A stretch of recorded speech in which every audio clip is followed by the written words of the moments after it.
بسم اللہ الرحمن الرحیم۔ زاویہ نظر مفتی منیب الرحمن صاحب۔ موضوع ہے مچھر کی مار۔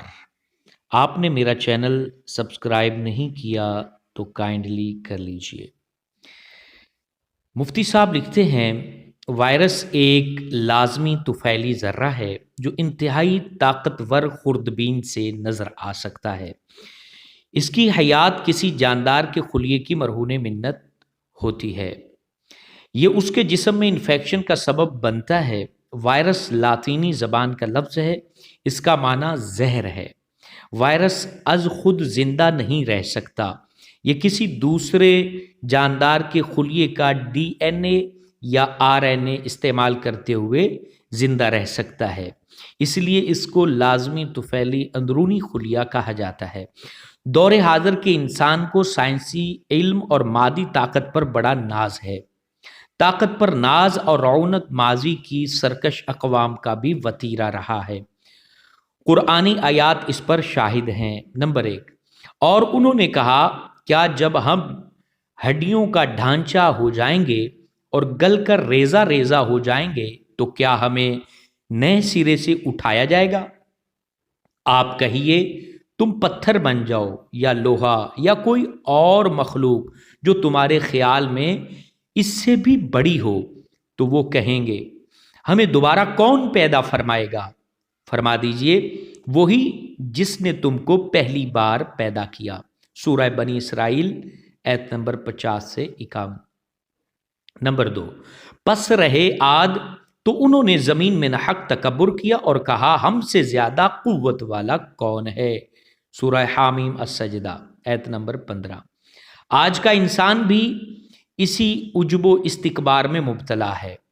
وہ اس خوش فہمی میں اپنے آپ کو برحق سمجھتا ہے کہ اس نے زمین کے سینے کو شق کر دیا ہے، سمندروں کی گہرائیاں اور پہنائیاں ماپ لی ہیں، برسر زمین اور زیر زمین خزانے دریافت کر لیے ہیں، سمندروں کی بکھری ہوئی موجوں کو زیر کر لیا ہے، فضاؤں کو تسخیر کر لیا ہے، ستاروں پہ کمندیں ڈال دی ہیں، خلاؤں کی جانب عازم سفر ہے، وہ اس دنیا پر قانے نہیں ہے، نئی کہکشاؤں کی تلاش میں ہے، الغرض اس کی جولانی تباہ اور مہم جوئی کی کوئی انتہا نہیں ہے۔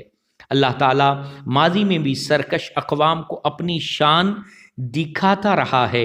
فرعون مصر کو خدائی کا زعم تھا، اللہ تعالیٰ نے فرمایا موسیٰ فرعون کے پاس جاؤ، بے شک اس نے سرکشی کی، آپ اس سے کہیں گناہوں سے پاک ہونے کے متعلق تیری کیا رائے ہے، اور میں تیرے رب کی طرف تیری رہنمائی کروں گا تاکہ تیرے دل میں اللہ کی خشیت پیدا ہو۔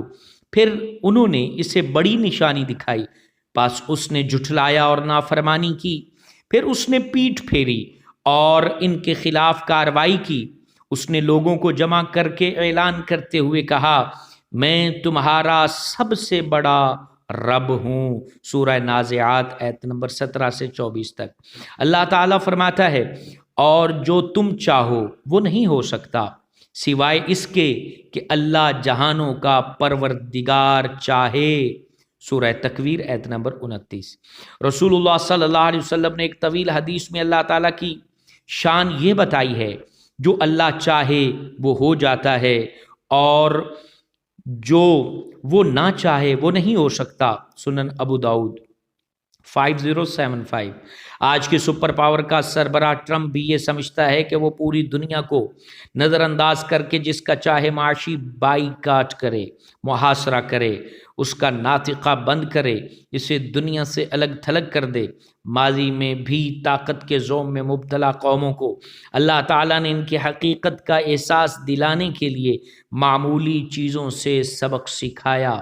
قوم فرعون کے بارے میں فرمایا اور ان پر ہم نے طوفان بھیجا اور ٹڈی دل کے بادل اور جوئیں اور مینڈک اور خون بھیجے، حالانکہ یہ الگ الگ نشانیاں تھیں، تو انہوں نے تکبر کیا اور وہ مجرموں کی قوم تھی۔ سورہ اعراف 133۔ تورات میں اس کی تفصیل یوں بیان کی گئی اور خداوند نے موسیٰ سے کہا اپنا ہاتھ آسمان کی طرف بڑھا تاکہ پورے مصر میں انسان، حیوان اور کھیت کی سبزی پر اولے گریں اور موسیٰ نے اپنی لاٹھی آسمان کی طرف اٹھائی اور خداوند نے بجلی کی کڑک اور اولے بھیجے اور آگ زمین تک آنے لگی اور خداوند نے مصر پر اولے برسائے، پس اولے گرے اور اولوں کے ساتھ آگ ملی ہوئی تھی، اور وہ ایسے بھاری تھے کہ جب مصری قوم آباد ہوئی ایسے اولے ملک میں کبھی نہیں پڑے تھے، اور اولوں نے سارے مصر میں موجود ہر قسم کی مخلوق، انسان، حیوان، سب کو مار دیا اور کھیتوں کی ساری سبزی کو بھی تاراج کر دیا اور سب درختوں کو جڑ سے اکھیڑ ڈالا۔ خروج باب 9 آیت 22 سے 25 تک نیز لکھا، تب خداوند نے موسیٰ سے کہا، مصر پر اپنا ہاتھ بڑھا تاکہ ٹڈیاں مصر پر آئیں اور ہر قسم کی سبزی کو جو اس ملک میں اولوں سے بچ رہی ہے چٹ کر جائیں۔ پس موسیٰ نے مصر پر اپنی لاٹھی بڑھائی اور خداوند نے ایک دن رات مشرق کی جانب سے تیز آندھی چلائی اور صبح ہوتے ہوتے پروا آندھی ٹڈیاں لے آئیں اور ٹڈیاں سارے ملک پر چھا گئیں اور مصر کی حدود میں بسیرا کیا، اور ان کا دل ایسا بھاری تھا کہ نہ تو اس سے پہلے ایسی ٹڈیاں کبھی آئیں نہ ان کے بعد پھر آئیں گی، کیونکہ انہوں نے تمام روئے زمین کو ڈھانک لیا، ایسا کہ ملک میں اندھیرا ہو گیا، اور انہوں نے اس ملک میں ایک ایک سبزی اور درختوں کے پھلوں کو جو اولوں سے بچ گئے تھے چٹ کر لیا، اور مصر میں نہ کسی درخت اور نہ کسی کھیت کی ہریالی باقی رہی۔ خروج باب 10 آیت 12 سے 15۔ مزید لکھا ہے، تب خداوند نے موسیٰ سے کہا، ہارون سے کہہ اپنی لاٹھی بڑھا کے زمین کی گرد کو مار تاکہ وہ تمام مصر میں جوئیں بن جائیں۔ انہوں نے ایسا ہی کیا، اور ہارون نے اپنی لاٹھی لے کر اپنا ہاتھ بڑھایا، زمین کی گرد کو مارا تو انسانوں اور حیوانوں پر جوئیں چمٹ گئیں اور تمام مصر میں زمین کی ساری گرد جوئیں بن گئیں۔ خروج باب 10 آیات 16 اور 17۔ پھر خدائی کا دعویٰ کرنے والے فرعون نے موسیٰ علیہ السلام سے اس عذاب سے نجات کی التجا کی۔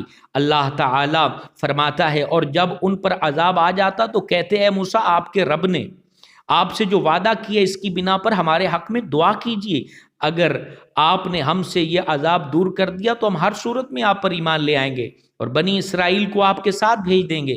پھر جب ہم نے ان سے ایک مدت معینہ کے لیے عذاب دور کر دیا جس مدت تک پہنچنا ان کے لیے مقدر تھا، تو وہ فوراً اپنا عہد توڑ بیٹھے۔ اعلان نبوت سے پہلے جب ابرہہ نے ہاتھیوں کے لشکر کے ساتھ مکہ مکرمہ پر یلغار کی اور کعبۃ اللہ کو ڈھانے اور ویران کرنے کا ناپاک منصوبہ بنایا، تو اللہ تعالیٰ نے پرندوں کے غول بھیجے جو اپنے منہ اور پنجوں میں کنکریاں لے کر ان پر پھینک رہے تھے، اور کہا جاتا ہے جو کنکری جس کے لیے نشان زدہ تھی وہ اسی کو جا کر نشانہ بناتی، اور پھر اللہ تعالیٰ نے انہیں کھائے ہوئے بھوسے کی طرح کر دیا۔ تفصیل کے لیے سورہ فیل اور اس کی تفسیر ملاحظہ کیجیے۔ اللہ تعالیٰ نے جب منافقین کی مثالیں بیان کی تو انہوں نے تان کیا کہ اللہ تعالیٰ کی شان اس سے بلند ہے کہ وہ مثالیں بیان کرے۔ سورہ عنکبوت میں مشرکین کے عقائد باطلہ کے بودے پن کو مکڑی کے جالے سے تشبیہ دی۔ اللہ تعالیٰ نے فرمایا، بے شک اللہ سمجھانے کے لیے کسی بھی چیز کی مثال بیان کرنے کو ترک نہیں فرماتا، خواہ وہ مچھر ہو یا اس سے بڑھ کر کوئی چیز۔ پھر جو ایمان لائے وہ جانتے ہیں کہ وہ مثال ان کے رب کی طرف سے حق ہے۔ رہے وہ لوگ جنہوں نے کفر کیا تو وہ کہتے ہیں اس مثال سے اللہ کی کیا مراد ہے؟ وہ اس مثال کے ذریعے بہت سے لوگوں کو گمراہی میں مبتلا کرتا ہے اور بہت سے لوگوں کو اسی کے ذریعے ہدایت دیتا ہے، اور وہ صرف فاسقوں کو ہی اس سے گمراہی میں مبتلا کرتا ہے۔ سورہ بقرہ آیت نمبر 26۔ اسی طرح اللہ تعالیٰ قوم عاد کے بارے میں فرماتا ہے، پس رہے عاد تو وہ تند و تیز گرجتی ہوئی آندھی سے ہلاک کیے گئے جسے اللہ نے 7 رات اور 8 دن تک لگاتار ان پر مسلط کر دیا۔ تو اے مخاطب، تو ان لوگوں کو ان دنوں اور راتوں میں یوں گرے ہوئے دیکھتا جیسے وہ کھجور کے کھوکھلے تنے ہوں۔ سورہ الحاقہ آیت نمبر 5 سے 7۔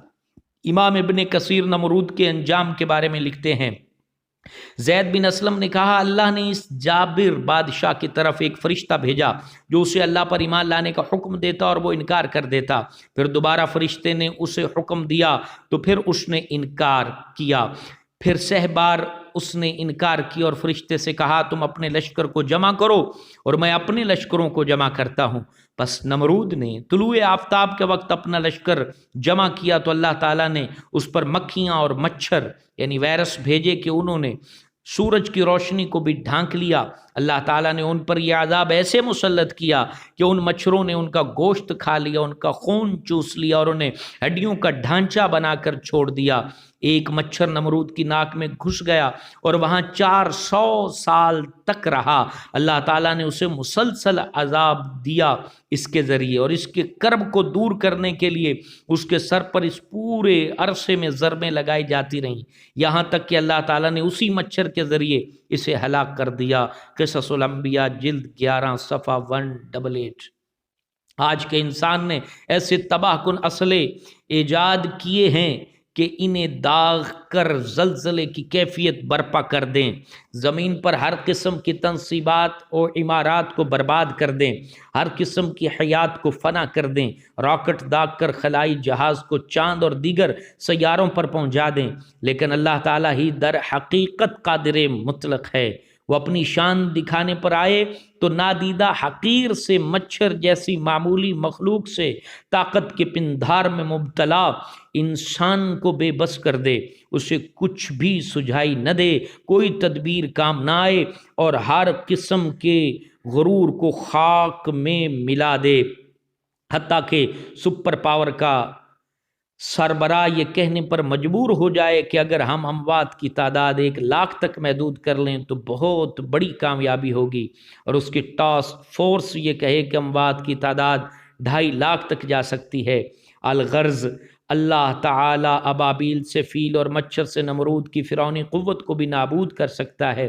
بس یہ وقت ہے کہ ہم اللہ تعالیٰ کی طرف رجوع لائیں، اس کے آگے سرب سجود ہوں، توبہ استغفار کریں، اس کی رحیمی اور کریمی کو اپنی جانب متوجہ کریں، اور رسول مکرم صلی اللہ تعالی علیہ وآلہ وصحابہ وبارک وسلم سے پیمان وفا کی تجدید کریں۔